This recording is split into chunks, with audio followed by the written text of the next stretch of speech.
Hello ಎಲ್ರಿಗೂ ನಮಸ್ಕಾರ.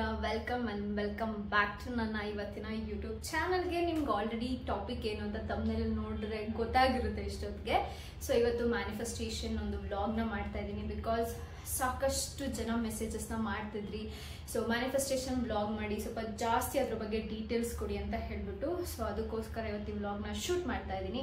Hope ಇದರ ನೀವು ಪ್ರಾಕ್ಟೀಸ್ ಮಾಡ್ತೀರಾ ಅಂತ ಅನ್ಕೊಂಡಿದ್ದೀನಿ, ನಿಮ್ಗೆ ಇಷ್ಟ ಆಗುತ್ತೆ ಅಂತ ಅನ್ಕೊಂಡಿದ್ದೀನಿ. ನಿಮ್ದೇನಾದ್ರು ಸಕ್ಸಸ್ ಸ್ಟೋರೀಸ್ ಇದ್ದಲ್ಲಿ ನೀವು ನನಗೆ ಪರ್ಸನಲ್ ಮೆಸೇಜ್ ಹಾಕೋದು ಅವಶ್ಯಕತೆ ಇಲ್ಲ, ಕಾಮೆಂಟ್ ಬಾಕ್ಸ್ ಎಲ್ಲ ಹಾಕಿ. ಸೊ ಸಾವಿರಾರು ಜನಕ್ಕೆ ಆ ವಿಡಿಯೋ ರೀಚ್ ಆಗಲಿ, ಸೊ ಅವರು ಕೂಡ ಆ ಮ್ಯಾನಿಫೆಸ್ಟೇಷನ್ ಮೆಥಡ್ನ ಅಥವಾ ಟೆಕ್ನಿಕ್ನ ಟ್ರೈ ಮಾಡಲಿ ಅಂತ ರಿಕ್ವೆಸ್ಟ್ ಮಾಡ್ಕೋತೀನಿ. ಸೊ ವೆಲ್ಕಮ್ ಒನ್ಸ್ ಅಗೇನ್ ನನ್ನ ಕಲಿವರ್ಸ್ 26 ಯೂಟ್ಯೂಬ್ ಚಾನಲ್ಗೆ. ನಾನು ನಿಮ್ಮ ರಂಜಿತಾ ಪ್ರಕಾಶ್ ಗೌಡ ಫ್ರಮ್ ಬ್ಯಾಂಗ್ಳೂರ್. ಮ್ಯಾನಿಫೆಸ್ಟೇಷನ್ ಅಂತ ನಾನು ಸಾಕಷ್ಟು ಆಲ್ರೆಡಿ ಕೆಲವೊಂದು ವಿಡಿಯೋದಲ್ಲಿ ನಿಮಗೆ ಹೇಳ್ಕೊಟ್ಟಿದ್ದೀನಿ. ನಮ್ಗೆ ಲೈಫ್ಗೆ ಏನ್ ಬೇಕು ಅದನ್ನ ನಾವು ಅಟ್ರಾಕ್ಟ್ ಮಾಡುವಂಥದ್ದು ತುಂಬಾ ಈಸಿ ವೇ ಅಲ್ಲಿ. ಸೊ ಅಂದ್ರೆ ಮ್ಯಾನಿಫೆಸ್ಟೇಷನ್ ಅಂತ ವರ್ಡ್ ತುಂಬಾ ಫ್ಯಾನ್ಸಿ ಆಗಿರ್ಬೋದು ಇತ್ತೀಚೆಗೆ, ಬಟ್ ಇದನ್ನ ನಮ್ಮ ಹಳೆ ಕಾಲದಿಂದ ನಮ್ಮ ದೊಡ್ಡವರೆಲ್ಲ ನಮ್ಗೆ ಹೇಳ್ಕೊಂಡ್ ಬಂದಿರುವಂತ ವಿಚಾರನೆ. ಬಟ್ ಇವತ್ತು ಮ್ಯಾನಿಫೆಸ್ಟೇಷನ್ ತುಂಬಾ ಟ್ರೆಂಡಿಂಗ್ ಅಲ್ಲಿರುವಂತ ಟಾಪಿಕ್ ಕೂಡ ಹೌದು. ಆ ವರ್ಡೇ ತುಂಬಾ ಸಮಥಿಂಗ್ ಏನೋ ಅನ್ಸುತ್ತಲ್ಲ ಈ ವರ್ಡ್ ಕೇಳಿದ್ರೆ ಅಂತ ಅನ್ಸಕ್ ಶುರುವಾಗುತ್ತೆ ಎಂತವ್ರಿಗಾದ್ರೂ. ಸೊ ಮ್ಯಾನಿಫೆಸ್ಟೇಷನ್ ಮೀನಿಂಗ್ ನಿಮ್ಗೆ ಆಲ್ರೆಡಿ ಸಿಕ್ಕಿರುತ್ತೆ, ಸಾಕಷ್ಟು ವಿಡಿಯೋಸ್ ಅಲ್ಲಿ ಕೂಡ ನೀವು ನೋಡ್ಬೋದು. ಸೊ ನಮ್ಗೆ ಏನ್ ಲೈಫ್ ಬೇಕಾಗುತ್ತೋ ಅದನ್ನ ನಾವು ಅಟ್ರಾಕ್ಟ್ ಮಾಡುವಂತ ವಿಚಾರ ಆಗಿರುತ್ತೆ. ಸೊ ಇವತ್ತು ನಾನು ಹೇಳ್ತಿರೋ ವಿಚಾರ, ನೀವು ಸ್ಟೆಪ್ ಬೈ ಸ್ಟೆಪ್ ಹೇಗೆ ಮ್ಯಾನಿಫೆಸ್ಟ್ ಮಾಡ್ಬೋದು ಅಂತ ಹೇಳಿ. ಸೊ ಇವಾಗ ನಾನು ಅದನ್ನ ಹೇಳ್ಕೊಡ್ತಾ ಹೋಗ್ತೀನಿ. ಇಲ್ಲಿ ನೀವೇನ್ ಮಾಡಿ ಅಂದ್ರೆ ವೆರಿ ಸಿಂಪಲ್, ಫಸ್ಟ್ ಟೈಮ್ ಆಗಿದ್ರು ಪರವಾಗಿಲ್ಲ, ಬಿಗಿನರ್ಸ್ ಯಾರಿದ್ರು ಪರವಾಗಿಲ್ಲ, ಜಸ್ಟ್ ಈ ವಿಡಿಯೋನ ಕಂಪ್ಲೀಟ್ ಆಗಿ ವಾಚ್ ಮಾಡಿ ಫಸ್ಟ್ ಆಫ್ ಆಲ್. ದೆನ್ ಈ ಸ್ಟೆಪ್ ನ ನಿಮ್ಮ ಲೈಫಲ್ಲಿ ನೀವೇನ್ ಮ್ಯಾನಿಫೆಸ್ಟ್ ಮಾಡಬೇಕು ಅನ್ಕೊಂಡಿದ್ರೋ ಅದಕ್ಕೆ ಅಪ್ಲೈ ಮಾಡ್ಕೊಂಡು ಹೋಗಿ. ಸೊ ಫಸ್ಟ್ ಥಿಂಗ್ ಬಂದೇನಂದ್ರೆ, ನೀವು ಒಂದೇ ಒಂದು ವಿಷನ್ ಮಾತ್ರ ಸೆಲೆಕ್ಟ್ ಮಾಡ್ಕೊಳ್ಳಿ. ಇವಾಗ ಒಂದು 1-2 ಮಂತ್ಸ್ ಅಲ್ಲಿ ನಿಮ್ಗೆ ಇಮಿಡಿಯೇಟ್ ಆಗಿ ಆಗ್ಬೇಕು ಅನ್ನೋದು ಯಾವ್ದಾರ ಒಂದು ವಿಚಾರ ಇರುತ್ತಲ್ವಾ, ಸೊ ಅದನ್ನ ಮಾತ್ರ ಸೆಲೆಕ್ಟ್ ಮಾಡ್ಕೊಳ್ಳಿ ಫಸ್ಟ್ ಥಿಂಗ್. ಸೊ ಒನ್ಸ್ ನೀವು ಡಿಸೈಡ್ ಆದ್ರಿ, ಎಕ್ಸಾಂಪಲ್ ನಿಮ್ಗೆ ಕಾರ್ ಬೇಕಾಗಿರುತ್ತೆ, ಬಟ್ ನಾನೊಂದು ಹೇಳೋದಂದ್ರೆ, ಇವಾಗ ನೀವು ಒಂದು 30,000 50,000 ಸ್ಯಾಲ್ರಿ ತೆಗಿಯೋರಾಗಿದ್ರೆ ನೀವು 1 crore ಸ್ಯಾಲ್ರಿ ಬರಲಿ ಅಂತ ಮ್ಯಾನಿಫೆಸ್ಟ್ ಮಾಡೋದು it's very wrong. It's impossible, because ನಿಮ್ ಸಬ್ ಕಾನ್ಶಿಯಸ್ ಮೈಂಡ್ ಅಕ್ಸೆಪ್ಟೇ ಮಾಡಲ್ಲ ಅದನ್ನ. ಮೇ ಬಿ ಒಂದು 5 years ಆದ್ಮೇಲೆ ನಿಮ್ಗೆ ಅದನ್ನ ಡೈಲಿ ಮಾಡಿ 5 years ವರೆಗೂ ಮಾಡ್ತಾನೆ ಇದ್ರೆ ಮೇ ಬಿ ಅದು ನೀವು ಅಕ್ಸೆಪ್ಟ್ ಮಾಡುತ್ತೆ ನಿಮ್ಮ ಮೈಂಡು. ಬಟ್ ಆಸ್ ಆಫ್ ನಾವು 50K ಇಂದ 1 crore ಇಮಿಡಿಯೇಟ್ ಬೇಸಿಸ್ ಖಂಡಿತವಾಗ್ಲೂ ಆಗಲ್ಲ. ಸೊ ಹಂಗಾಗಿ ಆಗುವಂತ ಡ್ರೀಮ್ಸ್ಗಳನ್ನ ಮ್ಯಾನಿಫೆಸ್ಟ್ ಮಾಡಕ್ಕೆ ಟ್ರೈ ಮಾಡಿ. ಮೇ ಬಿ ನಿಮ್ಮ ಎಕ್ಸಾಮ್ ರಿಸಲ್ಟ್ಸ್ ಇರ್ಬೋದು, ಒಳ್ಳೆ ಕಾಲೇಜ್ ಜಾಯ್ನ್ ಆಗೋದಿರ್ಬೋದು, ನಿಮ್ಮ ಪಾರ್ಟ್ನರ್ನ ಮದುವೆ ಆಗೋದಿರ್ಬೋದು, ಅಥವಾ ಹೊಸ ಪಾರ್ಟ್ನರ್ನ ನೀವು ಹುಡುಕ್ತಿರ್ಬೋದು. ಸೊ ಯಾವ್ದಾರ ಒಂದು ಮೆಸೇಜಸ್ ನಿಮ್ಮ ಫ್ರೆಂಡ್ ಕಡೆಯಿಂದ ಬರಬೇಕು ಅನ್ನೋದಾಗಿರ್ಬೋದು, ಗಿಫ್ಟ್ ಸಿಗ್ಬೇಕು ಅನ್ನೋದಾಗಿರ್ಬೋದು. ಸೊ ಪಾಸಿಬಿಲಿಟಿ ಇರೋಂಥ ವಿಷ್ನ ಮಾತ್ರ ಸೆಲೆಕ್ಟ್ ಮಾಡ್ಕೊಳ್ಳಿ, ಓಕೆನಾ? ಸೊ ನೆಕ್ಸ್ಟ್ ಬಂದು ಕ್ಲಾರಿಟಿ. ಒನ್ಸ್ ನಿಮ್ಗೆ ಕ್ಲಾರಿಟಿ ಬಂದಿದೆ ಏನ್ ಮ್ಯಾನಿಫೆಸ್ಟ್ ಮಾಡಬೇಕು ಅಂತ ಹೇಳ್ಬಿಟ್ಟು, ನನ್ಗೆ ಗೊತ್ತು ಈ ವಿಡಿಯೋ ನೋಡ್ತಾ ನಿಮ್ಗೆ ಹೆಂಗಿರುತ್ತೆ ಅಂದ್ರೆ, ನನಗೆ ಆ ಕಡೆ ಜಾಬು ಬೇಕು, ಈ ಕಡೆ ನನ್ನ ಪ್ಯಾಷನ್ ಏನಿರುತ್ತೋ ಅದನ್ನು ಮಾಡಬೇಕು, ಬಟ್ ಎರಡೂ ಆಗ್ತಿಲ್ಲ ಅಂತ ಸಿಚುಯೇಷನ್ ನಿಮ್ಮಲ್ಲಿ ಯಾರಿಗಾರು ಇದ್ದೇ ಇರುತ್ತೆ. ಬಟ್ ಈ ಎರಡರ ಮಧ್ಯದಲ್ಲೂ ಕೂಡ ಒಂದನ್ನೇ ಸೆಲೆಕ್ಟ್ ಮಾಡ್ಕೊಳ್ಳಿ, ಓಕೆ? ಅನಲೈಸ್ ಮಾಡಿ ಲೈಫಲ್ಲಿ ಏನ್ ಬೇಕು ಬೇಡ ಅನ್ನೋದು, ಅಥವಾ ಯಾರತ್ರಾರು ಕೇಳಿ ತಿಳ್ಕೊಳ್ಳಿ. ಸೊ ಒಂದ್ 2-3 ವಿಚಾರನ ಬೇರೆ ಹತ್ರ ಶೇರ್ ಮಾಡಿ, ಯಾರು ನಿಮ್ಗೆ ಒಳ್ಳೇದನ್ನ ಸಜೆಸ್ಟ್ ಮಾಡ್ತಾರೆ ಅಂತವ್ರ ಕಡೆಯಿಂದ, ಓಕೆ? It's clear. ನೆಕ್ಸ್ಟ್ ಅದಾದ್ಮೇಲೆ ಈ ಒಂದು ವಿಚಾರ, ಇವಾಗ ಯಾವ್ದೋ ಒಂದು ಡ್ರೀಮ್ ಸೆಲೆಕ್ಟ್ ಮಾಡ್ಕೊಂಡ್ರೆ ಅಲ್ವಾ, ಕಾರ್ ಬೇಕು ಅಥವಾ ಒಳ್ಳೆ ಪಾರ್ಟ್ನರ್ ಬೇಕು, ಒಳ್ಳೆ ಗ್ರೇಡ್ಸ್ ಬೇಕು, ನನಗೆ ಕಾಲೇಜ್ ಜಾಯ್ನ್ ಆಗ್ಬೇಕು, ಒಳ್ಳೆ ಜಾಬ್ ಬೇಕು ಅಂತ ಏನಂತ ಡಿಸೈಡ್ ಮಾಡ್ಕೊಂಡ್ರಿ. ಅದಾದ್ಮೇಲೆ ಒಂದು ಪೇಪರ್ ತಗೊಳ್ಳಿ, ರ್ಯಾಂಡಮ್ ಎನಿ ಒಂದು ಸ್ಮಾಲ್ ಪೇಜ್ ತಗೊಳ್ಳಿ, ಅಥವಾ ಯಾವ್ದಾದ್ರು ಹಳೆ ಬುಕ್ ಇದ್ರೆ ಹಳೆ ಬುಕ್ನೇ ತಗೊಳ್ಳಿ. ಸೊ ತಗೊಂಡಾದ್ಮೇಲೆ ಏನ್ ಮಾಡಿ ಅಂದ್ರೆ, ಬರೀರಿ ಅದ್ರಲ್ಲಿ ಕುತ್ಕೊಂಡು. ಯಾವ ತರ ಅಂದ್ರೆ, ಇವಾಗ ಒಂದು ಜಾಬ್ ಬೇಕಂತಾನೆ ಅನ್ಕೊಳ್ಳೋಣ. ಮೋಸ್ಟ್ ಆಫ್ ದ ಪೀಪಲ್ಗೆ ಇವಾಗ ಜಾಬ್ ಬೇಕಾಗಿದೆ ಅಲ್ವಾ, ಎಷ್ಟೋ ಜನಕ್ಕೆ ಜಾಬ್ ಹುಡುಕ್ತಿದ್ದೀರಾ. ಸೊ ಇವಾಗ ಏನ್ ಮಾಡ್ಬೇಕು ಅಂದ್ರೆ, ಸೊ ಆ ಪೇಪರ್ ಅಲ್ಲಿ ಬರೀರಿ ಜಾಬ್ ಬಗ್ಗೆ ನಿಮ್ಗೆ ಯಾವ ತರ ನೆಗೆಟಿವ್ ಥಾಟ್ಸ್ ಇದೆ, ಅಥವಾ ನಿಮ್ಮ ಬಿಲೀಫ್ಸ್ ಏನು, ಹಿಂಗ್ ಹೋದ್ರೆ ಜಾಬ್ ಸಿಗುತ್ತೆ, ಇಂಥವ್ರ ಜೊತೆ ಮಾತಾಡಿದ್ರೆ ಜಾಬ್ ಸಿಗಲ್ಲ ಅಥವಾ ಸಿಗುತ್ತೆ ಅನ್ನೋದು ಏನ್ ಅಪನಂಬಿಕೆಗಳು ಇರುತ್ತಲ್ವಾ, ನೆಗೆಟಿವ್ ಥಾಟ್ಸ್ ಇರುತ್ತಲ್ಲ, ಆ ವಿಚಾರಕ್ಕೆ ಸಂಬಂಧಪಟ್ಟಂಗೆ ಅದನ್ನ ಪೇಪರ್ ಅಲ್ಲಿ ಡೌನ್ಲೋಡ್ ಮಾಡಿ. ನಿಮ್ಮ ಮೈಂಡ್ ಅಲ್ಲಿರೋ ಎಲ್ಲಾ ನೆಗೆಟಿವ್ ಥಾಟ್ಸು, ಜಾಬ್ ಬಗ್ಗೆ ಅಥವಾ ಕಾರ್ ತಗೊಳ್ಳೋದ್ರ ಬಗ್ಗೆ, ಪಾರ್ಟ್ನರ್ ಬಗ್ಗೆ ಹೆಂಗಿದೆಯೋ ಅದನ್ನ ಆ ಪೇಪರ್ ಮೇಲೆ ಬರೆದ್ಬಿಡಿ. Just write it down. ಇವಾಗ ಒಬ್ಬ ಮನುಷ್ಯನ ಜೊತೆ ನೀವು ಹೆಂಗ್ ಕಾನ್ವರ್ಸೇಷನ್ ಮಾಡ್ತೀರಾ ಹೇಳ್ಬೇಕಾದ್ರೆ, ಮಚ್ಚ ಇದು ಆಗ್ಲಿಲ್ಲ ಕಣೋ, ನಾನು ಟ್ರೈ ಮಾಡ್ತಾ ಇದ್ದೀನಿ, ಜಾಬ್ ಸಿಗ್ತಿಲ್ಲ, ಅಪ್ಲೈ ಮಾಡಿದೀನಿ ಆಗ್ತಿಲ್ಲ ಅಂತ, ಈ ತರ ಸಾಕಷ್ಟು ನಾರ್ಮಲ್ ಕಾನ್ವರ್ಸೇಷನ್ ಹೆಂಗಿರುತ್ತೆ ನಿಮ್ ಫ್ರೆಂಡ್ ಜೊತೆ, ಎಕ್ಸಾಕ್ಟ್ಲಿ ಅದೇ ತರ ನೀವು ನಿಮ್ ಪೇಪರ್ ಮೇಲೆ ಬರ್ದ್ಬಿಡಿ. ಈ ಪ್ರಾಕ್ಟೀಸ್ನ 7 days ಮಾಡಿ ನಿಮ್ಮ ಮೈಂಡಲ್ಲಿ ನಿಮ್ಮ ವಿಶ್ ಏನ್ ವಿಶ್ ಆಗ್ಬೇಕಾಗಿರುತ್ತಲ್ಲ ಅದ್ರ ರಿಲೇಟೆಡ್ ಇರೋ ಎಲ್ಲಾ ನೆಗೆಟಿವ್ ಥಾಟ್ಸ್ ಕಡಿಮೆ ಆಗ್ತಾ ಬರುತ್ತೆ. 7 days ಆದ್ಮೇಲೂ ನಿಮ್ಗೆ ಅಷ್ಟು ಫೀಲ್ ಅಂತ ಅನ್ನಿಸ್ತಿಲ್ಲ ಅಂದ್ರೆ ಕಂಟಿನ್ಯೂ ಮಾಡಿ, ಇನ್ನೂ ಸ್ವಲ್ಪ ದಿನ ಕಂಟಿನ್ಯೂ ಸಹ ಮಾಡ್ಬೋದು. ಬಟ್ ಏನಂದ್ರೆ ನೆಗೆಟಿವ್ ಥಾಟ್ಸ್ನೆಲ್ಲ ಪೇಪರ್ ಮೇಲೆ ಬರ್ದ್ಬಿಡಿ ಫಸ್ಟು. ಆಫ್ಟರ್ ದಿಸ್ ಆ ಪೇಪರ್ನ ನಿಮ್ ಮುಂದೆಗಡೆ ಇಟ್ಕೊಳ್ಳಿ, ಈ ತರ ಹೋಲ್ಡ್ ಮಾಡಿ. ಸೊ ಈ ತರ ಒಂದು ಪೇಪರಲ್ಲಿ ಬರೆದ್ರಿ ಅಂತ ಅನ್ಕೊಳ್ಳೋಣ. ಹೆಂಗ್ ಬೇಕೋ ಕನ್ನಡದಲ್ಲಾದ್ರೂ ಬರೀರಿ, ಇಂಗ್ಲೀಷಲ್ಲಾದ್ರೂ ಬರೀ, ಇಟ್ಸ್ ಅಪ್ ಟು ಯು. ಹಿಂಗ್ ಬರ್ದಿದ್ದನ್ನ ಈ ತರ ಹೋಲ್ಡ್ ಮಾಡಿ ಹಿಂಗ್ ಇಟ್ಕೊಂಡು I am sorry, please forgive me, I thank you, I love you 21 times ಇದನ್ನ ಹೇಳ್ಬೇಕು ನೀವು. ವಿತ್ ಫೀಲಿಂಗ್ ಇರ್ಲಿ, ನೀವು ಸಾರಿ ಕೇಳ್ತಾ ಇದ್ರಿ ಬಿಕಾಸ್ ಈ ಜಾಬ್ ಅನ್ನೋದು ನೆಕ್ಸ್ಟ್ ನಿಮ್ಮ ಡ್ರೀಮ್. ಆ ಡ್ರೀಮ್ ಅಲ್ಲಿರೋ ಎಲ್ಲಾ ನೆಗೆಟಿವಿಟಿಗೂ ನೀವು ಸಾರಿ ಕೇಳಿ ಥ್ಯಾಂಕ್ಸ್ ಹೇಳ್ತಿದ್ದೀರಾ. ಸೊ ಅದನ್ನೆಲ್ಲ ರಿಮೂವ್ ಆಗ್ಬೇಕು ನಿಮ್ಮ ಮೈಂಡ್ ಇಂದ. ನಿಮ್ಮ ಜಾಬ್ ಏನ್ ನಿಮ್ಗೆ ಅಟ್ರಾಕ್ಟ್ ಆಗ್ಬೇಕಾಗಿರುತ್ತೋ ಅಲ್ಲೆಲ್ಲ ನೆಗೆಟಿವಿಟಿ ತುಂಬಿಕೊಂಡಿರುತ್ತೆ, ಅದನ್ನ ದೂರ ಮಾಡಕ್ಕೆ ಅಂತ ಹೇಳ್ಬಿಟ್ಟು just hold a paper, say I am sorry, please forgive me, I thank you, I love you, it's done. ಇದನ್ನ 21 times ಹೇಳಾದ್ಮೇಲೆ ಏನ್ ಮಾಡ್ಬೇಕು ಅಂದ್ರೆ ಒಂದು ಬರ್ನ್ ಮಾಡಿ, ಪೇಪರ್ನ ಫುಲ್ ಸುಟ್ಟಾಕಿ ಆಶಸ್ನ ಆಚೆಗಡೆ ಬಿಟ್ಬಿಡಿ. ಅಂಡ್ ದೆನ್ ಅಥವಾ ನೀವು ಇದನ್ನ ಅರ್ದು ಬಿಟ್ಟು ನಿಮ್ಮ ವಾಶ್ರೂಮ್ ಅಲ್ಲಿ ಡಿಸ್ಪೋಸ್ ಕೂಡ ಮಾಡ್ಬೋದು. ಸೊ ಬೇಸಿಕಲಿ ಇದನ್ನ ಲೆಟ್ ಗೋ ಮಾಡುವಂತ ವಿಚಾರ. ಅಂದ್ರೆ ನಮ್ಗೆ ಯಾವ್ದೋ ಒಂದು ಡ್ರೀಮ್ ಆಗ್ಬೇಕು ನಮ್ಗೆ, ಅಂದ್ರೆ ಇವಾಗ ಹೆಂಗಿರುತ್ತೆ ಅಂದ್ರೆ ಯಾವ್ದೋ ಒಂದು ರೋಲ್ ಇರುತ್ತೆ, ನಿಮ್ಗೆ ಯಾವ್ದೋ ಒಂದು ರೋಲಲ್ಲಿ ಕೆಲಸ ಮಾಡ್ತಿರ್ತೀರಾ. ಬಟ್ ಆ ರೋಲಿಂದ ಅದ್ ಬಿಟ್ಟು ತುಂಬಾ ಡಿಫ್ರೆಂಟ್ ವರ್ಟಿಕಲ್ಗೆ ಶಿಫ್ಟ್ ಆಗ್ಬೇಕು ಅಂತ ಬಂದಾಗ ಇಟ್ ಟೇಕ್ಸ್ ಟೈಮ್. ನಿಮ್ ಒಪ್ಕೊಳ್ಳಲ್ಲ ನಿಮ್ಮ ಮನ್ಸು, ಓಕೆ ನಮಗೆ ಸ್ಕಿಲ್ಸ್ ಇದೆಯಾ ಅಂತ ಡೌಟ್ ಬರಕ್ ಸ್ಟಾರ್ಟ್ ಆಗುತ್ತೆ. ಈ ತರ ಡೌಟ್ಸು, ನಿಮ್ಮ ಬಿಲೀಫ್ಸ್ ಏನಿದೆ ಆ ರಿಲೇಟೆಡ್ ಆ ವಿಷಯಕ್ಕೆ ಸಂಬಂಧಪಟ್ಟಂಗೆ ಅದನ್ನ ಚೆನ್ನಾಗಿ ಬರೆದ್ಬಿಟ್ಟು ಪೇಪರಲ್ಲಿ ಹರಿದು ಬಿಸಾಕಿ. ಸೊ 7 days ಮಾಡಿ, ಇನ್ನೂ ಜಾಸ್ತಿ ಬೇಕು ಅನ್ಸ್ರೆ ಇನ್ನೂ ಜಾಸ್ತಿ ದಿನ ಕೂಡ ನೀವು ಮಾಡ್ಬೋದು. ಓಕೆ, ಸೊ ನೆಕ್ಸ್ಟ್ ಏನ್ ಮಾಡ್ತೀರಾ ಅಂದ್ರೆ, ಇವಾಗ ಒಂದು ವಿಶ್ನ ನಾವು ಆಗ್ಬೇಕು ಅಂತ ಬಯಸ್ತಿದೀವಿ ಅಂದ್ರೆ ನಮ್ಮ ಆಟಿಟ್ಯೂಡ್, ನಮ್ಮ ಬಿಹೇವಿಯರ್ ಕೂಡ ಅದೇ ತರ ಇರ್ಬೇಕಾಗುತ್ತೆ. ಅಂದ್ರೆ ನನ್ನ ಡ್ರೀಮ್ಸ್ ಇಲ್ಲಿದೆ, ನಾನು ಇಲ್ಲಿದ್ದೀನಿ ಅಂದ್ರೆ ಇದು ಮ್ಯಾಚ್ ಆಗ್ತಿರಲ್ಲ, ಅಲೈನ್ಮೆಂಟ್ ಆಗ್ತಿರಲ್ಲ, ಕರೆಕ್ಟ್ ಅಲ್ವಾ? ಸೊ ಹಾಗೆ ಅದಕ್ಕೆ ಏನ್ ಮಾಡ್ಬೇಕಂದ್ರೆ ವೈಬ್ರೇಷನ್ ಜಾಸ್ತಿ ಮಾಡ್ಕೋಬೇಕು. ಅಂದ್ರೆ ಎಂಟೈರ್ ಡೇ ಯಾವ್ದಾದ್ರು ಒಂದು ಪಾಸಿಟಿವ್ ಅಫರ್ಮೇಷನ್ ಹೇಳ್ಕೊಳ್ತಾ ಇರೋದು. ಯಾವ್ದಾದ್ರು ಒಂದು ಸಿಚುಯೇಷನ್ ನಿಮ್ಗೆ ಬ್ಯಾಡ್ ಆಗಾಯ್ತು, ಮನೇಲಿ ಆಗಿರ್ಬೋದು, ಆಫೀಸಲ್ಲಿ ಆಗಿರ್ಬೋದು, ಆಚೆ ಆಗಿರ್ಬೋದು, ಎನಿಥಿಂಗ್, ಅದನ್ನ ಪಾಸಿಟಿವ್ ಆಗಿ ಚೇಂಜ್ ಮಾಡಿ ಒಂದು ಅಫರ್ಮೇಷನ್ ಹೇಳೋದು. ಇವಾಗ ಯಾವ್ದೋ ಒಂದು ಯೂಶುವಲ್ ಎಕ್ಸಾಂಪಲ್ ತಗೊಳ್ಳೋಣ, ದಾರಿ ನಡ್ಕೊಂಡು ಹೋಗ್ತಿರ್ತೀವಿ, ಒಂದು ಬೆಕ್ಕು ಅಡ್ಡ ಬಂದ್ಬಿಡುತ್ತೆ. ವಿ ಥಾಟ್ ಓಕೆ ಏನೋ bad luck, it's not a bad luck. ನೀವು ನಂಬ್ತಿರೋ, ನಾನು ಎಷ್ಟೋ ಸಲ ಆ ಬೆಕ್ ಅಡ್ಡ ಬಂದಾಗ ಥ್ಯಾಂಕ್ ಯು ಡಿಯರ್ ಬೆಕ್ ಅಂತ ಹೇಳ್ಬಿಟ್ಟು ನಾನು ಆರಾಮ್ಸೆ ಸೆಕೆಂಡ್ ಯೋಚನೆ ಮಾಡ್ದಲ್ಲ ಮುಂದೆ ನಡ್ಕೊಂಡು ಹೋಗಿದ್ದೀನಿ. ಆ ಥರದ್ದು ಏನೂ ಆಗಲ್ಲ. ಈ ಥರ ಅಪನಂಬಿಕೆಗಳನ್ನ ಇಟ್ಕೋಬೇಡಿ, ಆಯ್ತಾ? ಸೊ ಅದನ್ನೇ ಹೇಳೋದು, ನಿಮ್ಮ ಡ್ರೀಮ್ ಇಲ್ಲಿದೆ, ನೀವು ಇಲ್ಲೇ ಇದ್ದೀರೇನು, ಇಲ್ಲಿಗೆ ಯಾವಾಗ ಮ್ಯಾಚ್ ಆಗೋದು? ನಿಮ್ದು ಅಲೈನ್ಮೆಂಟ್ ಆಗಬೇಕು, ವೈಬ್ರೇಷನ್ ಮ್ಯಾಚ್ ಆಗಬೇಕು. ಅದಕ್ಕೋಸ್ಕರ ಎಂಟೈರ್ ಡೇ ಎಷ್ಟಾಗುತ್ತೋ ಅಷ್ಟು ನಿಮ್ಮ ಅಫರ್ಮೇಷನ್ನ ಮೈಂಡಲ್ಲಿ ರಿಪೀಟ್ ಮಾಡ್ತೀರಿ. ಇಫ್ ಪಾಸಿಬಲ್ ಅದನ್ನ ನೆನೆಸ್ಕೊಳ್ತೀರಿ. ಆದಾಗ ವಾಟ್ಸ್ ಯೋರ್ ಫೀಲಿಂಗ್, ನಿಮ್ಮ ಬಾಡಿ ಎಷ್ಟು ಖುಷಿ ಪಡುತ್ತೆ, ಆ ಫೀಲಿಂಗ್ಸ್ನ ಹೆಂಗ್ ಹೊರಗಡೆ ಆಗ್ತೀರಾ ಅನ್ನೋದನ್ನು ಕೂಡ ಜಸ್ಟ್ ಫೀಲ್ ಇಟ್ ಅಷ್ಟೇ. ಓಕೆನಾ? ಅಲೈನ್ಮೆಂಟ್ ಆಗಬೇಕು, ವೈಬ್ರೇಷನ್ ಇರಬೇಕು. ಎಂಟೈರ್ ಡೇ ಓ ನನ್ನ ಡ್ರೀಮ್ ಫುಲ್ಫಿಲ್ ಆಗ್ತದೆ, thank you so much, finally ನನ್ನ ಡ್ರೀಮ್ ಜಾಬಲ್ಲಿ ನಾನು ಡ್ರೀಮ್ ಜಾಬ್ ಸಿಗ್ತಿದೆ ನನಗೆ, ಐ ಆಮ್ ಸೋ ಎಕ್ಸೈಟೆಡ್ ಅನ್ನೋ ಥರ ನೀವು ಯಾವಾಗಲೂ ಅಲೈನ್ಮೆಂಟ್ ಆಗಿರಬೇಕು ನಿಮ್ಮ ಡ್ರೀಮ್ ಜೊತೆಗೆ. Okay, it's very easy. ಯಾವ್ದಾದ್ರು ಒಂದು ಪಾಸಿಟಿವ್ ಅಫರ್ಮೇಷನ್ ಕಂಟಿನ್ಯೂಸ್ ಆಗಿ ಚಾಂಟ್ ಮಾಡ್ತಾರೆ ರಿಲೇಟೆಡ್ ಯುವರ್ ಜಾಬ್ ಅಥವಾ ಕಾರ್ ತಗೊಳ್ಳೋದ್ರ ಬಗ್ಗೆ, ನಿಮ್ಮ ಹೆಲ್ತ್ ಬಗ್ಗೆ ಅಥವಾ ಮನಿ ಬಗ್ಗೆ, ಎನಿಥಿಂಗ್ ನೀವು ಮಾಡ್ಬೋದು. ಓಕೆ, ಐ ಹೋಪ್ ಇದು ನಿಮಗೆ ಕ್ಲಾರಿಟಿ ಸಿಕ್ಕಿದೆ ಅಂತ ಅನ್ಕೊಂಡಿದ್ದೀನಿ. ನೆಕ್ಸ್ಟ್ ಬಂದು ಸಮ್ಟೈಮ್ಸ್ ಏನಾಗುತ್ತಂದ್ರೆ, ಕೆಲವೊಬ್ರು ಪ್ರಕಾರ ಯೂನಿವರ್ಸ್ ನಮ್ಮನ್ನ ಟೆಸ್ಟ್ ಮಾಡುತ್ತೆ ಅಂತ ಹೇಳ್ತಾರೆ. ಬಟ್ ನನ್ಗೆ ಅದ್ರ ಬಗ್ಗೆ ಅಷ್ಟೊಂದು ಐಡಿಯಾ ಇಲ್ಲ. ನಾನು ಜಸ್ಟ್ ನಿಮ್ಗೊಂದು ಹೇಳ್ತಿದ್ದೀನಿ, ಈ ಥರನೂ ಆಗಬಹುದೇನೋ ಅಂತ ಹೇಳಿ. ಬಿಕಾಸ್ ಕೆಲವೊಂದು ಇವಾಗ ಯೂನಿವರ್ಸ್ನ ನಂಬಿದ್ದೀರಾ ಅಂದ್ರೆ ಯೂನಿವರ್ಸ್ ನಿಮ್ಗೆ ಏನ್ ಮಾಡುತ್ತೆ, ಓಕೆ ಇವಳು ನಾನು ತುಂಬಾ ನಂಬಿದಾಳೆ, ಇವಳಿಗೆ ಒಳ್ಳೇದೇ ಕೊಡಬೇಕು, ಅವಳು ಮ್ಯಾನಿಫೆಸ್ಟ್ ಮಾಡಕ್ ಟ್ರೈ ಮಾಡ್ತಿರೋದು which is not good for her ಅಂತಾನೆ ಇರುತ್ತೆ. ಅದು ನಮ್ಗೆ ಗೊತ್ತಿರಲ್ಲ, ಬಟ್ ಯೂನಿವರ್ಸಿಗೆ ಗೊತ್ತು. ಸೊ ಅಂತ ಟೈಮಲ್ಲಿ ಅದು ನಿಮಗೆ ಕ್ಯಾನ್ಸಲ್ ಆಗ್ಬೋದು, ಬ್ರೇಕಪ್ಸ್ ಆಗ್ಬೋದು, ಮೇ ಬಿ ಲವ್ ಅಂತ ಮ್ಯಾನಿಫೆಸ್ಟ್ ಮಾಡ್ತಿದ್ರೆ ಆ ಥರ ಸಮಥಿಂಗ್ ಏನಾದ್ರು ಒಂದು ದೂರ ಆಗ್ಬೋದು, ಫ್ರೆಂಡ್ಶಿಪ್ ಕಟ್ ಆಗ್ಬೋದು, ಸಮಥಿಂಗ್ ಏನಾದ್ರೂ ಒಂದು ಆಗ್ತಿರುತ್ತೆ. ಇಟ್ಸ್ ಲೈಕ್ ಅ ಟೆಸ್ಟ್ ಅಂತ ಅನ್ಕೊಳ್ಳಿ. ನಿಮ್ಗೆ ಎಕ್ಸಾಮ್ ಬರೀಬೇಕು, ಟೆಸ್ಟ್ ನಿಮ್ಮನ್ನ ಪರೀಕ್ಷೆ ಮಾಡ್ತಿದೆ ಯೂನಿವರ್ಸ್. ಸೊ ಬೇಸಿಕಲಿ ಈ ತರದ್ದು ಕೆಲವೊಬ್ರಿಗೆ ನಡೆಯುತ್ತೆ, ಕೆಲವೊಬ್ರಿಗೆ ನಡೆಯಲ್ಲ. ಬಟ್ ಏನೇ ಆದ್ರೂ ಈ ಮ್ಯಾನಿಫೆಸ್ಟೇಷನ್ ಜರ್ನಿಲಿ please trust the process, no matter what. ಯಾರೇನೇ ಹೇಳಿ ನಿಮ್ಮ ಡ್ರೀಮ್ ರಿಲೇಟೆಡ್ ನೀವು ನಂಬಿಕೆನೇ ಇಟ್ಕೊಂಡಿರಿ. ಹಾಗೆ ಆಗುತ್ತೆ, 100% ಆಗುತ್ತೆ ಅಂತ ನಂಬಿಕೆ ಇಟ್ಕೊಂಡಿರಿ, ಅದು 100% ಆಗುತ್ತೆ.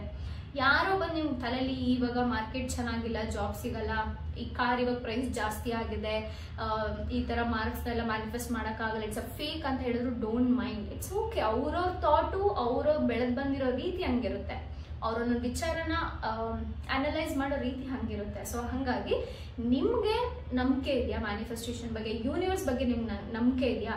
ಸೊ ಯೂನಿವರ್ಸ್ ಕೂಡ ಎಲ್ಲ ಟೆಸ್ಟನ್ನು ಕೂಡ ಸಮಾಧಾನವಾಗಿ ಹ್ಯಾಂಡಲ್ ಮಾಡಿ, ಡೆಸ್ಪರೇಟ್ ಆಗಕ್ಕೆ ಹೋಗ್ಬೇಡಿ, ಆಮೇಲೆ ಭಯ ಪಡಕ್ಕೆ ಹೋಗ್ಬೇಡಿ. ಅಯ್ಯೋ ಯೂನಿವರ್ಸ್ ನನಗೆ ನಂಬಿದ್ದೆ, ನಂಗೆ ಸೈನ್ ಕೇಳಿದ್ದೆ ಕೊಡ್ಲಿಲ್ಲ ಅಂತ ಬೇಜಾರು ಮಾಡ್ಕೋಬೇಡಿ.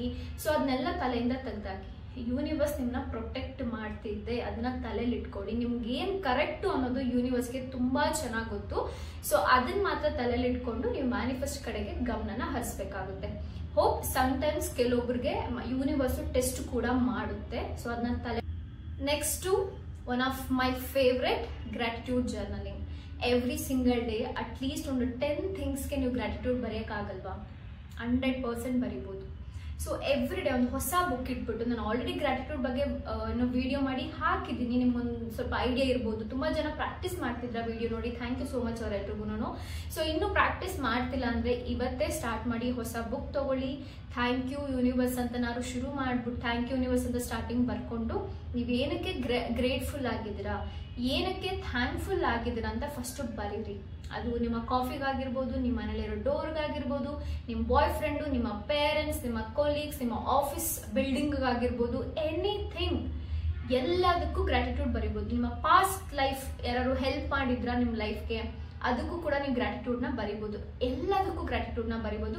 ಪ್ಲೀಸ್ ರೈಟ್ 10 ಥಿಂಗ್ಸ್ಗೆ ಡೈಲಿ ಗ್ರಾಟಿಟ್ಯೂಡ್ನ ಬರೆಯೋದನ್ನ ಅಭ್ಯಾಸ ಮಾಡ್ಕೊಳ್ಳಿ. ಸೊ ತುಂಬ ಚೆನ್ನಾಗಿ ಕೆಲಸ ಮಾಡುತ್ತೆ. ನಾನು ಡೈಲಿ ಬೇಸಿಸಲ್ಲಿ ನಾನು ಆಲ್ರೆಡಿ ಶೇರ್ ಮಾಡಿದ್ದೀನಿ, ಗ್ರಾಟಿಟ್ಯೂಡ್ ಬುಕ್ಕಲ್ಲಿ ಬರೆದು ಯಾವೆಲ್ಲ ಚಿಕ್ಕ ಪುಟ್ಟ ಸಕ್ಸಸ್ ಸ್ಟೋರೀಸ್ ನನಗೆ ಸಿಕ್ಕಿದೆ ಅಂತ ಹೇಳ್ಬಿಟ್ಟು. ಸ್ಮಾಲ್ ವಿನ್ನೋ ಬಿಗ್ ವಿನ್ನೋ, that is different thing. So success ಸಿಗೋದು ಸಿಕ್ಕಾಪಟ್ಟೆ ಇಂಪಾರ್ಟೆಂಟ್ ಅಲ್ವಾ? ಸೊ ಹಾಗಾಗಿ ಗ್ರಾಟಿಟ್ಯೂಡ್ನ ಎವ್ರಿ ಸಿಂಗಲ್ ಡೇ ಪ್ರಾಕ್ಟೀಸ್ ಮಾಡೋದನ್ನ ಮಿಸ್ ಮಾಡಲೇಬೇಡಿ. ಇಫ್ ಮಿಸ್ ಮಾಡಿದ್ರಿ ಅಂದರೆ ನಾನು ಒಂದು ಆಪ್ಷನ್ ಕೂಡ ಕೊಟ್ಟಿದ್ದೀನಿ, ವಾಕಿಂಗ್ ಗ್ರಾಟಿಟ್ಯೂಡ್. ವಾಕ್ ಮಾಡ್ತಾ ಮಾಡ್ತಾ ನಿಮ್ಮ ಗ್ರಾಟಿಟ್ಯೂಡ್ನ ಮನಸ್ಸಲ್ಲೇ ಥ್ಯಾಂಕ್ಸ್ನ ಹೇಳೋಕ್ಕೆ ಶುರು ಮಾಡ್ಬೋದು ನೀವು. ಅದು ಕೂಡ ತುಂಬ ಚೆನ್ನಾಗಿ ಕೆಲಸ ಮಾಡುತ್ತೆ. ಬಟ್ ಇಷ್ಟೆಲ್ಲ ಮಾಡ್ತಿದ್ದೀರಲ್ಲ, ಈ ಸ್ಟೆಪ್ ಬೈ ಸ್ಟೆಪ್ ನಾನು ಏನು ಹೇಳ್ತಿದ್ದೀನಿ, ಇಷ್ಟೆಲ್ಲ ಮಾಡುವಾಗಲೂ ಸಹ ನೀವು ಫೀಲಿಂಗಲ್ಲಿ ಮಾಡಬೇಕು. Feeling is the key, repetition is the key. Consistency ಆಗಿ ಕೆಲಸ ಮಾಡಬೇಕಾಗುತ್ತೆ ಈ ಮ್ಯಾನಿಫೆಸ್ಟೇಷನಲ್ಲಿ. ಸೊ ಒಂದು ದಿವಸ ಮಾಡಿ ಒಂದು ವಾರ ಆದ್ಮೇಲೆ ಮಾಡೋಕ್ಕಾಗಲ್ಲ. ಸೊ ಹಾಗಾಗಿ ಏನೇ ಕೆಲಸ ಮಾಡಿದ್ರು ಕಂಟಿನ್ಯೂಸ್ ಆಗಿ ಮಾಡ್ಬೇಕು ನಾವು, ರಿಸಲ್ಟ್ ಬೇಕು ಅನ್ನೋದಾದ್ರೆ ಅಲ್ವಾ? ಸೊ ಹಾಗಾಗಿ ಗ್ರಾಟಿಟ್ಯೂಡ್ ಜರ್ನಲಿಂಗ್ ಮಾಡೋದನ್ನ ಅಭ್ಯಾಸ ಮಾಡ್ಕೊಳ್ಳಿ on a daily basis. Next ಏನಪ್ಪಾ ಅಂದ್ರೆ, ನೀವು ಇವಾಗ ಆಚೆ ಹೋಗಿ ಕೆಲಸ ಮಾಡೋರಾಗಿರ್ತೀರಾ, ಮನೇಲಿ ಕೂತು ಸೋಷಿಯಲ್ ಮೀಡಿಯಾ ಯೂಸ್ ಮಾಡೋದಾಗಿರ್ತೀರಾ. ಸೊ ಬೇರೆ ಬೇರೆ ವಿಚಾರಗಳು ನಿಮ್ಮ ಲೈಫಲ್ಲಿ ಆಗ್ತಿರುತ್ತೆ, ಬೇರೆ ಬೇರೆ ಜನರನ್ನೆಲ್ಲ ಮೀಟ್ ಮಾಡ್ತಿರ್ತೀರಾ. ಅವ್ರ ಕಡೆಯಿಂದ ಬರ್ತಿರೋ ನೆಗೆಟಿವ್ ಎನರ್ಜಿ ಕೂಡ ನೀವು ತಗೊಳ್ತಿರ್ತೀರಾ, ನೋಯಿಂಗ್ಲಿ ಅನ್ನೋಯಿಂಗ್ಲಿ. ಸೊ ಹಾಗಾಗಿ ಈ ಥರ ಜನರ ಜೊತೆ ಮಿಂಗಲ್ ಆಗಬೇಕಾದ್ರೆ ಸಮಥಿಂಗ್ ಅವರೇನೋ ಒಂದು ಹೇಳ್ತಾರೆ ನಿಮ್ಮ ಗೋಲ್ ರಿಲೇಟೆಡ್, ನೀವು ಅವ್ರಿಗೆ ಗೊತ್ತಿರೋ ನೀವು ಮ್ಯಾನಿಫೆಸ್ಟ್ ಮಾಡ್ತಿದ್ದೀರಾ ಅಂತ, ಬಟ್ ಅವ್ರೇನೋ ಒಂದು ಹೇಳಿದಾಗ ನಿಮಗೆ ತುಂಬ ಲೋ ಫೀಲ್ ಆಗೋಕ್ಕೆ ಸ್ಟಾರ್ಟ್ ಆಗುತ್ತೆ, ಭಯ ಸ್ಟಾರ್ಟ್ ಆಗುತ್ತೆ. ಓಕೆ, ಇವ್ರು ಬೇರೆ ಈ ಥರ ಹೇಳ್ಬಿಟ್ಟು ಇದು ಮ್ಯಾನಿಫೆಸ್ಟ್ ಆಗುತ್ತೋ ಇಲ್ವೋ ಅಂತ ಕೆಲವೊಂದ್ಸಲ ಈ ಥರ ಚಿಕ್ಕ ಪುಟ್ಟ ಭಯ ಸ್ಟಾರ್ಟ್ ಆಗ್ಬೋದು, whatever you can call. But ನಾನೇನು ಹೇಳ್ತೀನಿ ಅಂದರೆ, ನಿಮ್ಗೇನು ನೆಗೆಟಿವ್ ಥಾಟ್ ಬರ್ತಿದೆಯಲ್ಲ related to your manifestation, so observe ಮಾಡಿ first. Observation is very important. ಇವಾಗ ಸುಮ್ಮನೆ ಕುತ್ಕೊಂಡು TV ನೋಡ್ತಾ ಇರ್ತೀರಾ, ಸೋಷಿಯಲ್ ಮೀಡಿಯಾ ಯೂಸ್ ಮಾಡ್ತಾ ಇರ್ತೀರಾ, ಆವಾಗ ಏನೋ ಒಂದು ಮೆಸೇಜ್ ಬರ್ಬೋದು ಅಥವಾ ನಿಮ್ಗೆ ಏನೋ ಒಂದು ಥಾಟ್ ಬರ್ಬೋದು, ನೆಗೆಟಿವಿಟಿ, ಆಗಲ್ಲ ಈ ಡ್ರೀಮ್ಸ್ ಅನ್ನೋ ಥರದ್ದು ಏನೋ ಒಂದು ಹಿಂಗೆ ಬಂದು ಹಿಂಗೆ ಹೋಗ್ಬೋದು, ಪಾಸ್ ಆಗ್ಬೋದು ಆ ಥಾಟ್ನ ಇಮ್ಮಿಡಿಯೇಟಾಗಿ ಶಿಫ್ಟ್ ಮಾಡೋದನ್ನ ಅಭ್ಯಾಸ ಮಾಡ್ಕೊಳ್ಳಿ.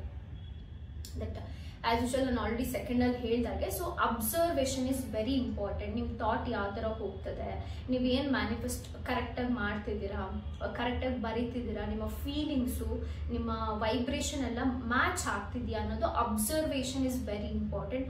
ಅಬ್ಸರ್ವ್ ಮಾಡಿ ಥಿಂಗ್ಸ್ನ, ಅದು ನೆಗೆಟಿವ್ ಥಾಟ್ಸ್ ಆಗಿರ್ಬೋದು, ನಿಮ್ಮ ಪ್ರಾಕ್ಟೀಸ್ ಆಗಿರ್ಬೋದು ಡೈಲಿ, ಅಥವಾ ನೀವು ನೋಡೋ ಜನರನ್ನ, ಮಿಂಗಲ್ ಆಗ್ತಿರೋ ಜನರಾಗಿರ್ಬೋದು, ಎಲ್ಲವನ್ನು ಅಬ್ಸರ್ವ್ ಮಾಡೋಕ್ಕೆ ಸ್ಟಾರ್ಟ್ ಮಾಡಿ. ಅಂದರೆ ನೆಗೆಟಿವ್ ಎಲ್ಲ ನೋಡಿ ಅಂತ ಹೇಳ್ತಿಲ್ಲ, ಬಟ್ ಅದರಿಂದ ನಿಮ್ಗೇನು ಎಫೆಕ್ಟ್ ಆಗದೆ ಇರೋ ಥರ ನೋಡ್ಕೊಳ್ಳಿ ಅಂತ ಮಾತ್ರ ಹೇಳ್ತಿರೋದು. So observation is so important. Hope ನಿಮ್ಗೆ ಅರ್ಥ ಆಗ್ತದೆ ಅಂತ ಭಾವಿಸಿದ್ದೀನಿ ನಾನು. ಸೊ ಅಟ್ ಲಾಸ್ಟ್ ಬಂದು ವೆರಿ ಸಿಂಪಲ್. ಇವಾಗ ನಮ್ಗೇನಾದರೂ ಬೇಕು ಅಂದರೆ, ಇವಾಗ ನಮ್ಮ ಪೇರೆಂಟ್ಸ್ ಹತ್ರ ಕೇಳ್ತಿದ್ವಿ ಚಿಕ್ಕ ವಯಸ್ಸಲ್ಲಿ, ಕರೆಕ್ಟ್ ಅಲ್ವಾ? ಕೇಳಾದ್ಮೇಲೆ ನಾವು ಪದೇ ಪದೇ ಹೋಗಿ ಚುಚ್ಚಿ ಕೊಡ್ಸಿ ಅಂತ ತುಂಬಾ ರೇರ್ ಆಗಿ ಕೇಳ್ತಿರ್ತೀವಿ ಪೇರೆಂಟ್ಸ್ ಹತ್ರ. ಅವ್ರೇನನ್ನೋರು ಕೇಳಿದ ತಕ್ಷಣ ಕೊಡ್ಸ್ತೀನಿ ಬಿಡು ಅಂತ ಅನ್ನೋರು. ಇವಾಗ ನಂದೇ ತಗೊಂಡ್ರೆ ನನ್ಗೇನಾದ್ರು ಬೇಕಾದ್ರೆ ನಾವು ಅಪ್ಪನ ಕೇಳ್ತಿದ್ದೆ. ನಮ್ಮಪ್ಪ ಒಂದ್ ದಿವಸ ಕೂಡ ಕೊಡ್ಸಲ್ಲ, ಆಗಲ್ಲ ಅಂತ ಹೇಳಿಲ್ಲ. ಅವ್ರ ಹತ್ರ ಆಗುತ್ತೋ ಬಿಡುತ್ತೋ ಅದೆಲ್ಲ ಸೆಕೆಂಡ್ ಥಿಂಗ್. ಬಟ್ ಯಾವತ್ತೂ ಕೂಡ ಆಗಲ್ಲ, ಕೊಡ್ಸಲ್ಲ, ನಿಂಗೆ ಅಷ್ಟು ಕೊಡ್ಸಿದ್ದೆ, ನೀನೇನು ಮಾಡ್ಲಿಲ್ಲ ಅಂತ ಒಂದ್ ದಿವಸನೂ ಅಂದಿಲ್ಲ ಆಯ್ತಾ. ಎವ್ರಿ ಟೈಮ್ ನಾನು ಹೋಗಿ ಅಪ್ಪ ನಂಗೆ ಇದು ಬೇಕು ಪ್ಲೀಸ್ ಕೊಡ್ಸು, ನಾನು ಡಿ ಅಂತ ಕರಿತಾ ಇದ್ದೀನಿ ನಮ್ಮ ಅಪ್ಪನ, ಡಿ ನಂಗೆ ಕೊಡ್ಸು ಪ್ಲೀಸ್ ಹಂಗೆ ಹಿಂಗೆ ಅಂತ ಕೇಳ್ಕೊಂಡಾಗ ಸರಿ ಬಿಡೋ ಮನೆ, ಕೊಡಿಸ್ತೀನಿ ಬಿಡೋ ಮನೆ ಅಂತ ಹೇಳೋರು. ಆ ಒಂದು ಮಾತು ನನ್ಗೆ ಎಷ್ಟು ಧೈರ್ಯ ಕೊಡೋದಂದ್ರೆ ನನಗೆ ಭಯನೇ ಇರ್ತಾ ಇರ್ಲಿಲ್ಲ. ನನ್ಗೆ ಕೊಡಿಸ್ತಾರೆ ನಮ್ಮಪ್ಪ ಮಾಡ್ತಾರೆ. ಸೊ ಈ ತರ ಯೂನಿವರ್ಸ್ನ ನೀವು ನಂಬೇಕಾಗುತ್ತೆ. ಅಂದ್ರೆ ಯೂನಿವರ್ಸ್ ನನಗೆ ಕೊಡುತ್ತೆ. ನಾನು ಕೇಳಿದ್ದೀನಿ, ನಿಮ್ಮ ಬೇಡಿಕೆನ ನಿಮ್ಮ ವಿಷ್ನ ದೇವ್ರ ಮುಂದೆ ಅಥವಾ ಯೂನಿವರ್ಸ್ ಮುಂದೆ ಇಟ್ಟಿದ್ದೀರಾ. ಈಗ ಟೈಮ್ ವೆಯ್ಟ್ ಮಾಡಬೇಕು ಆ ಟೈಮ್ ಬರೋಗಂಟ. ಕೆಲವ್ರಿಗೆ ಬೇಗ ಆಗ್ಬೋದು, ಕೆಲವ್ರಿಗೆ ನಿಧಾನ ಆಗ್ಬೋದು. ಬಿಕಾಸ್ ಅವ್ರ ವೈಬ್ರೇಷನ್ನು, ಅವ್ರು ಮ್ಯಾನಿಫೆಸ್ಟ್ ಮಾಡ್ತಿರೋ ಒಂದು ವಿಶ್ ತುಂಬಾ ಈಸಿ ಇರ್ಬೋದು, ಅಥವಾ ಅದು ಆಗೋ ಥರನೂ ಇರ್ಬೋದು. ಕೆಲವ್ರಿಗೆ 2 months ಅಲ್ಲಿ ಆಗ್ಬೋದು, ಕೆಲವ್ರಿಗೆ 1 month ಅಲ್ಲಿ ಆಗ್ಬೋದು. But it takes time. ಅದು ಟೈಮ್ ಅನ್ನೋದು ಇವತ್ತು ಆಗ್ಬೋದು, ನಾಳೆನೂ ಆಗ್ಬೋದು. ಸೊ ಯೂನಿವರ್ಸ್ನ ಟ್ರಸ್ಟ್ ಮಾಡಿ. First trust the universe. ಹೆಂಗಾರು ಇರಲಿ ನಿಮ್ಮ ಸಿಚುಯೇಷನ್ನು, ಯೂನಿವರ್ಸ್ನ ಒನ್ಸ್ ನಂಬಿದ್ದೀರಾ ಅಂದರೆ ಅದು 100% ಡೆಲಿವರಿ ಆಗೇ ಆಗುತ್ತೆ ನಿಮ್ಮ ಡೋರ್ ಸ್ಟೆಪ್ಗೆ. ಸೊ ಅದಕ್ಕೆ ಹೇಳೋದು ಯೂನಿವರ್ಸ್ನ ತುಂಬ ನಂಬಿ, ಯೂನಿವರ್ಸ್ ಜೊತೆ ಕನೆಕ್ಟ್ ಆಗಿ. ಇವಾಗ ಎಷ್ಟೋ ಜನಕ್ಕೆ ಪಾಪ ಮನೇಲಿರೋರಿಗೆ ಯಾರ ಹತ್ರ ನೀನು ಶೇರ್ ಮಾಡೋಕ್ಕೆ ಆಗಲ್ಲ. ಅಂದರೆ ಅವ್ರ ಫ್ಯಾಮಿಲಿ ಯಾರು ಕೇಳಿಸ್ಕೊಳಕ್ಕೆ ರೆಡಿ ಇರಲ್ಲ. ಇವಳು ಹಿಂಗೆ ಅವ್ರನ್ನ ಬ್ಲೇಮ್ ಮಾಡೋದು ಈ ಥರದ್ದೆಲ್ಲ ಮಾಡ್ತಿರ್ತಾರೆ. ಸೊ ಅಂಥ ಸಿಚುಯೇಷನ್ ಇರೋ ಹುಡುಗರಿಗೆ ಐ ಸಜೆಸ್ಟ್ ಯೂನಿವರ್ಸ್ ಜೊತೆ ಕನೆಕ್ಟ್ ಆಗಿ, ಯೂನಿವರ್ಸ್ ಜೊತೆ ಮಾತಾಡೋಕ್ಕೆ ಸ್ಟಾರ್ಟ್ ಮಾಡಿ. ನೀವು ನೋಡಿದ್ದೀರಾ ಆಕಾಶ ಎಷ್ಟೊಂದು ದೊಡ್ಡದಾಗಿದೆ, ಅಲ್ಲೇನಾದ್ರು ನಮಗೆ ಕೊಡಕ್ಕೆ ಆಗದೆ ಇರೋದು ಏನಾರು ಆಗುತ್ತಾ? ಎಷ್ಟು ದೊಡ್ಡದು, ಅದನ್ನ ಅಳತೆ ಕೂಡ ಮಾಡೋಕ್ಕಾಗಲ್ಲ ನಮ್ಮ ಕೈಲಿ. ಅಷ್ಟು ಅಬಂಡೆನ್ಸು ಯೂನಿವರ್ಸ್ ಹತ್ರ ಇದೆ. ಓಕೆನಾ? ಸೊ ಜಸ್ಟ್ ನೀವು ಬಾಯಿ ಬಿಟ್ಟು ಕೇಳಬೇಕು. ಸೊ ಬಾಯಿ ಬಿಟ್ಟು ಕೇಳೋದನ್ನ ಅಭ್ಯಾಸ ಮಾಡ್ಕೊಳ್ಳಿ. ಯೂನಿವರ್ಸ್ನ ನಂಬಿ, ಆದಷ್ಟು ನಂಬಿ.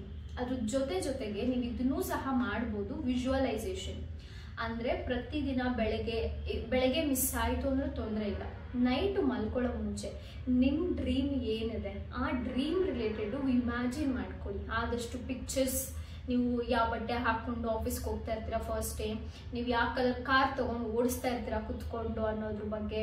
ಸೊ ಈ ಥರ ವಿಜುವಲೈಸ್ ಮಾಡೋಕ್ಕೆ ಸ್ಟಾರ್ಟ್ ಮಾಡಿ. Try for 21 days or 30 days to see the amazing results. So ವಿಜುವಲೈಸೇಷನ್ ಬಗ್ಗೆ ನಾನು ಲಾಸ್ಟ್ ವಿಡಿಯೋದಲ್ಲಿ ಹೇಳಿದ್ದೆ, ನನಗೆ ಯಾವ ಥರ ಸರ್ಟಿಫಿಕೇಟ್ ಸಿಕ್ತು ಅಂತ ಹೇಳ್ಬಿಟ್ಟು. ಸೊ ನಾನು ಕೂಡ ಲೈಕ್ ಈ ಆಫೀಸಿಗೆ ಜಾಯ್ನ್ ಆಗಿ ಫ್ಯೂ ಮಂತ್ಸ್ ಆಗಿತ್ತು ಅನ್ಸುತ್ತೆ. ಎವ್ರಿ ನೈಟು ಮಲ್ಕೊಳ್ಳೋ ಮುಂಚೆ ನಾನು ಯಾವಾಗೂ ವಿಜುವಲೈಸ್ ಮಾಡ್ತಿದ್ದೆ. Exactly 1 year, I think exactly 1 year ಆದಮೇಲೆ ಅದು ಕೇಮ್ ಟ್ರೂ ಆಗಿದೆ ನನ್ನ ಲೈಫಲ್ಲಿ. ಸೊ ನಾನು ಯಾವಾಗ್ಲೂ ಸರ್ಟಿಫಿಕೇಟ್ ಇಸ್ಕೊಳ್ಳೋ ಥರ ವಿಜುವಲೈಸ್ ಮಾಡ್ತಿದ್ದೆ. ಸೊ ಫೈನಲಿ ಅದು 20th June ಆಗಿದೆ. ಆ್ಯಂಡ್ ನೀವು ಆಲ್ರೆಡಿ ವಿಡಿಯೋದಲ್ಲಿ ನೋಡಿದ್ದೀರಾ. ಸೊ ಕೆಲವೊಂದು ನಡೆಯುತ್ತೆ ಬಿಕಾಸ್ ನಾನು ಅಷ್ಟು ಎನರ್ಜಿ ಕೊಡ್ತಿರ್ಲಿಲ್ಲ, ನಾನು ಅದ್ರ ಕಡೆ ಗಮನ ಕೊಡ್ತಿರ್ಲಿಲ್ಲ, ಹಾಗೆ ಹೋಗ್ತಿತ್ತು ಡೇಸ್ ಎಲ್ಲನೂ. ಬಟ್ ನೀವು ತುಂಬ ಸೀರಿಯಸ್ ಆಗಿ ತಗೊಂಡು ಆ ಕೆಲಸನ ಮಾಡೋರಾಗಿದ್ರೆ ತುಂಬ ಬೇಗ ರಿಸಲ್ಟ್ ಬರುತ್ತೆ. ನಂತರ 1 year ನಿಮ್ಗಲ್ಲ, ಇನ್ನು ಬೇಗನೆ ರಿಸಲ್ಟ್ ಬರುತ್ತೆ. ಸೊ ಹಾಗಾಗಿ ವಿಜುವಲೈಸೇಷನ್ಗೆ ಅಷ್ಟೊಂದು ಪವರ್ ಇದೆ. ಆಮೇಲೆ ವಿಜುವಲೈಸೇಷನ್ ಮಾಡ್ಬೇಕಾದ್ರೆ ಪಿಕ್ಚರ್ಸ್ ಕ್ಲಾರಿಟಿ ಬಂದಿಲ್ಲ ಮೈಂಡಲ್ಲಿ, ಅದ್ರ ಬಗ್ಗೆ ತಲೆ ಕೆಡಿಸ್ಕೋಬೇಡಿ. ವಿಜುವಲೈಸ್ ಮಾಡ್ಬೇಕಾದ್ರೆ ಆ ಮೂಮೆಂಟಲ್ಲಿ ನೀವು ಇರೋ ಥರ ಫೀಲ್ ಮಾಡಿ. ಇವಾಗ ಒಂದು ವಿಜುವಲೈಸೇಷನಲ್ಲಿ ನನ್ಗೆ ಯಾವುದೊಂದು ಪೆನ್ ಮುಟ್ತಾ ಇದ್ದೀನಿ ಅಂದರೆ ಎಕ್ಸಾಕ್ಟ್ಲಿ ನೀವು ಮುಟ್ಟೋ ಥರ ಫೀಲ್ ಮಾಡಿ. ಅದು ತುಂಬ ಚೆನ್ನಾಗಿ ಕೆಲಸ ಮಾಡುತ್ತೆ. ಸೊ ಜಸ್ಟ್ ಏನೋ ಒಂದು ಆಫೀಸಲ್ಲಿ ಹೊಸ ಆಫೀಸ್ಗೆ ಹೋಗಿರ್ತೀರಾ, ಕುತ್ಕೊಂಡು ಬರೀತಾ ಇದ್ದೀರಾ ಅಂದರೆ ಪೆನ್ ಆಲ್ರೆಡಿ ಹೋಲ್ಡ್ ಮಾಡಿದೀರ ಅನ್ನೋ ಥರ ಫೀಲ್ ಮಾಡೋಕ್ಕೆ ಸ್ಟಾರ್ಟ್ ಮಾಡಿ. ಪೆನ್ ಇಟ್ಕೊಂಡಾಗ ಹೌ ಡು ಯು ಫೀಲ್ ಅಲ್ವಾ? ಆಮೇಲೆ ಅಲ್ಲಿ ಏನೋ ನಿಮಗೆ ಚಾಕ್ಲೇಟ್ಸ್ ಕೊಡ್ಬೋದು, ಅದು ತಿನ್ಬೇಕಾದ್ರೆ how do you feel amazing, tasty ಆಗಿರುತ್ತೆ. ಆ್ಯಂಡ್ ನಿಮ್ಗೆ ಚಾಕ್ಲೇಟ್ಸ್ ಅಂದರೆ ಇಷ್ಟ ಇರ್ಬೋದು. ಸೊ ಆ ಥರ ವಿಜುವಲೈಸ್ ಮಾಡೋಕ್ಕೆ ಸ್ಟಾರ್ಟ್ ಮಾಡಿ ಆಯಿತಾ? ಇವಾಗ ಯಾವುದೋ ತಿನ್ಬೇಕಾದ್ರೆ ನಾನು ತಿನ್ನೋದು ಹೇಳಿ ಇವಾಗ ಇಮ್ಯಾಜಿನ್ ಮಾಡ್ಕೊಳ್ಳಿ. ಒಂದು ಲಡ್ಡು ಇರುತ್ತೆ, ಲಡ್ಡುನ ನಾನು ನಿಮ್ಗೆ ಕೊಟ್ಟೆ, ತಿಂತಾ ಇದ್ರೆ ಕಣ್ಣು ಮುಚ್ಕೊಂಡು ವಿಜುವಲೈಸ್ ಮಾಡಿ. ನಿಮ್ಗೆ ಸಿಕ್ಕಾಪಟ್ಟೆ ಟೇಸ್ಟಿ ಅನಿಸುತ್ತೆ, ಸ್ವೀಟ್ನೆಸ್ ಫೀಲ್ ಆಗುತ್ತೆ ಆ್ಯಂಡ್ ಚೆನ್ನಾಗಿ ರುಚಿಯಾಗಿರುತ್ತೆ. ಕರೆಕ್ಟ್ ಅಲ್ವಾ? ನೀವು ವಿಜುವಲೈಸ್ ಮಾಡಿದ್ರೆ ನಾನು ಹೇಳ್ಬೇಕಾದ್ರೆ ನಿಮ್ಮ ಮೈಂಡಲ್ಲಿ ಆಲ್ರೆಡಿ ಓಡ್ತಿರುತ್ತೆ, back of the mind.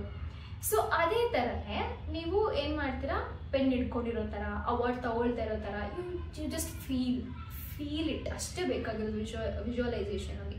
So it's very simple. So hope ಈ ಎಲ್ಲ ಸ್ಟೆಪ್ಸು ನಿಮ್ಗೆ ಇಷ್ಟ ಆಗಿದೆ ಅಂತ ಭಾವಿಸಿದ್ದೀನಿ. ಆ್ಯಂಡ್ ತುಂಬ ಥ್ಯಾಂಕ್ ಯು. ವಿಡಿಯೋನ ರಿಕ್ವೆಸ್ಟ್ ಮಾಡಿದ ಪ್ರತಿಯೊಬ್ಬರಿಗೂ ತುಂಬ ಥ್ಯಾಂಕ್ ಯು. ಆ್ಯಂಡ್ ಈ ಒಂದು ಸ್ಟೆಪ್ ಬೈ ಸ್ಟೆಪ್ನ ಪ್ಲೀಸ್ ಟ್ರೈ ಮಾಡಿ. ಇದೆಲ್ಲ ನನ್ನ ಲೈಫಲ್ಲಿ ತುಂಬ ಚೆನ್ನಾಗಿ ಕೆಲಸ ಮಾಡಿದೆ, ನಿಮಗೂ ಕೂಡ ಕೆಲಸ ಮಾಡುತ್ತೆ. ಜೊತೆಗೆ ಇದನ್ನು ನಿಮ್ಮ ಲೈಫ್ ರೊಟೀನ್ ಆಗಿ ಇಟ್ಕೊಳ್ಳಿ. It's very good actually, and ತುಂಬ ಚೆನ್ನಾಗಿ ಹೆಲ್ಪ್ ಮಾಡುತ್ತೆ ನಿಮ್ಮ ಲೈಫ್ನ ನೆಕ್ಸ್ಟ್ ಲೆವೆಲ್ಗೆ ತೊಗೊಂಡು ಹೋಗೋಕ್ಕೆ. ಸೊ ಮ್ಯಾನಿಫೆಸ್ಟೇಷನ್ ಅನ್ನೋದನ್ನ ಜಸ್ಟ್ ಲೈಫ್ನ ಸಿಂಪಲ್ ಆಗಿ ನಡ್ಸೋಕ್ಕೆ, ಯಾವುದೇ ಥರ ಕಾಂಪ್ಲಿಕೇಟ್ ಮಾಡ್ಕೊಳ್ದಲ್ಲೇ ನಮ್ಮ ಲೈಫ್ನ ನಡೆಸ್ಬೋದು ಅನ್ನೋಕ್ಕೆ manifestation is the best thing ನಮಗೆ ದೇವ್ರು ಕೊಟ್ಟಿರ್ಬೋದು ಅಥವಾ ಯೂನಿವರ್ಸ್ ಕೊಟ್ಟಿರ್ಬೋದು. ಸೊ ಪ್ಲೀಸ್ ಮ್ಯಾನಿಫೆಸ್ಟೇಷನ್ನ ಬಿಲೀವ್ ಮಾಡಿ. ನೀವು ಬಿಲೀವ್ ಮಾಡಿದ್ರೆ ನೀವೇನು ದುಡ್ಡು ಕೊಟ್ಟು ಬಿಲೀವ್ ಮಾಡಬೇಕಾ? Just believe it takes time. Maybe if ಒಂದ್ಸಲ ಬಿಲೀವ್ ಮಾಡಿದ್ರಿ ಅಂದರೆ ನಿಮ್ಮ ಲೈಫ್ ಎಲ್ಲೋ ಇರುತ್ತೆ. So please believe it, try techniques try ಮಾಡಿ, ಅಪ್ಲೈ ಮಾಡಿ, ಭಯ ಪಡಬೇಡಿ, ಸೆಲ್ಫ್ ಡೌಟ್ ಬೇಡ. ಆ್ಯಂಡ್ ಇನ್ನೊಂದು ನನ್ನ ಕಡೆಯಿಂದ ಸಜೆಷನ್ ಏನಪ್ಪ ಅಂದರೆ, ಪ್ರತಿ ಸಲ ಕನ್ನಡಿ ಮುಂದೆ ನಿಂತ್ಕೊಂಡು ಮಾತಾಡೋದನ್ನ ಅಭ್ಯಾಸ ಮಾಡ್ಕೊಳ್ಳಿ. ಪ್ರತಿ ಸಲ ಕನ್ನಡಿ ಮುಂದೆ ಹೋಗಿ ಒಂದು 5 minutes or else 2 minutes self ಟಾಕ್ನ ಮಾಡಿ. ಬಿಕಾಸ್ ಸೆಲ್ಫ್ ಟಾಕ್ ಸಿಕ್ಕಾಬಟ್ಟೆ ಇಂಪಾರ್ಟೆಂಟ್.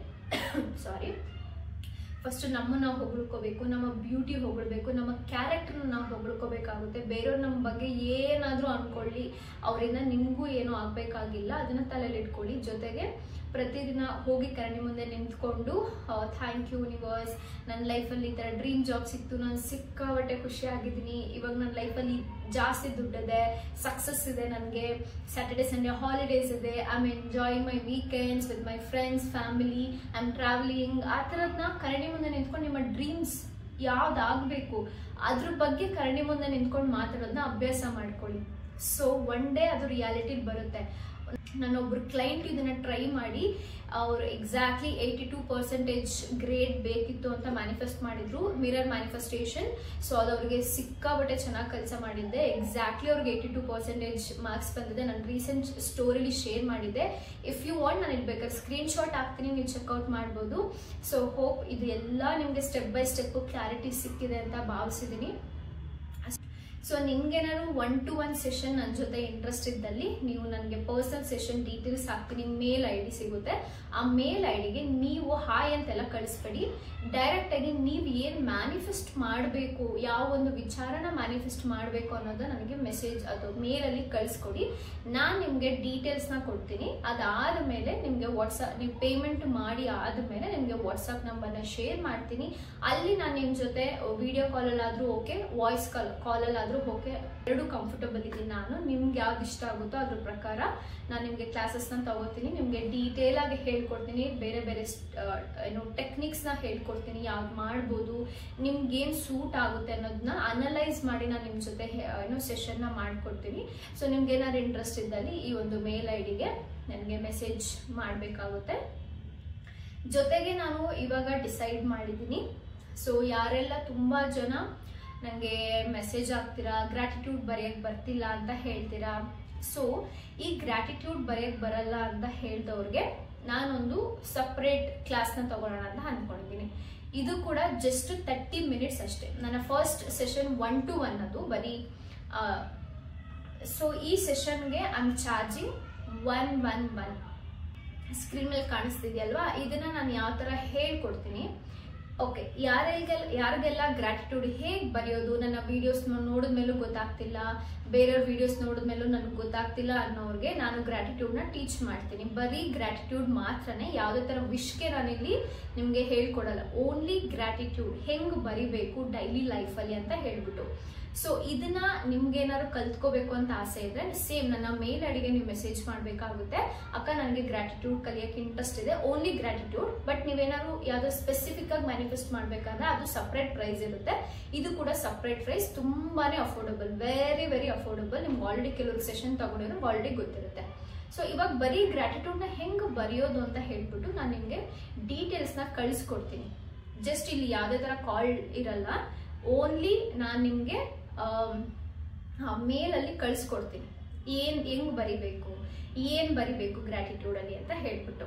ಸೊ ಅದಾದಮೇಲೆ ಪೇಮೆಂಟ್ ಆದಮೇಲೆ ಮಾತ್ರ ಈ ಡೀಟೇಲ್ಸ್ ನಿಮಗೆ ಬಂದು ತಲುಪುತ್ತೆ. ನಿಮ್ಮ ಮ್ಯಾನಿಫೆಸ್ಟೇಷನ್ ಬೇಸಿಕ್ ಬಂದೆ ಗ್ರ್ಯಾಟಿಟ್ಯೂಡ್. ಸೊ ಅದನ್ನೇ ಚೆನ್ನಾಗಿ ಕಲ್ತ್ಕೊಂಡ್ರೆ ಸಾಕಾಗುತ್ತೆ ನೀವು.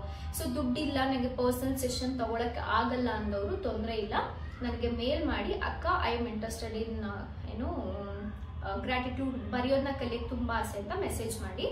ನಾನು ನಿಮಗೆ ಹೆಂಗೆ ಬರೆಯೋದು ಅಂತ ಹೇಳ್ಬಿಟ್ಟು ನಿಮಗೆ ಏನಪ್ಪ ಮೇಲಲ್ಲಿ ಡೀಟೇಲ್ಸ್ನ ಕಳಿಸ್ಕೊಡ್ತೀನಿ with examples. So with examples ನಿಮಗೆ ಸ್ಟೆಪ್ ಬೈ ಸ್ಟೆಪ್ನ ಕಳಿಸ್ಕೊಡ್ತೀನಿ. ಸೊ ಅದಾದ್ಮೇಲೆ ಏನಾದ್ರು ಮತ್ತೆ ಡೌಟ್ ಇದ್ರೆ 2 ಸಲ ನೀವು ನನ್ನ ಕ್ವಶನ್ನ ಕೇಳ್ಬೋದು. ಮೇಲಲ್ಲಿ 2 ಚಾನ್ಸ್ ಇರುತ್ತೆ, ನೀವು 2 ಸಲ ಮೆಸೇಜ್ ಮಾಡಿ ಆ 2 ಸಲ ಮೇಲ್ಗೂ ಕೂಡ ನಾನು ನಿಮ್ಗೆ ರಿಪ್ಲೈ ಮಾಡ್ತೀನಿ. ಇದು ಓನ್ಲಿ ಫಾರ್ ಅ ಗ್ರಾಟಿಟ್ಯೂಡ್ 111 ಅಮೌಂಟ್ನ ನಾನು ಚಾರ್ಜ್ ಮಾಡ್ತಿದ್ದೀನಿ. ಹೋಪ್ ಇದು ಕ್ಲಿಯರ್ ಆಗಿದೆ ಅಂತ ಭಾವಿಸ್ತೀನಿ.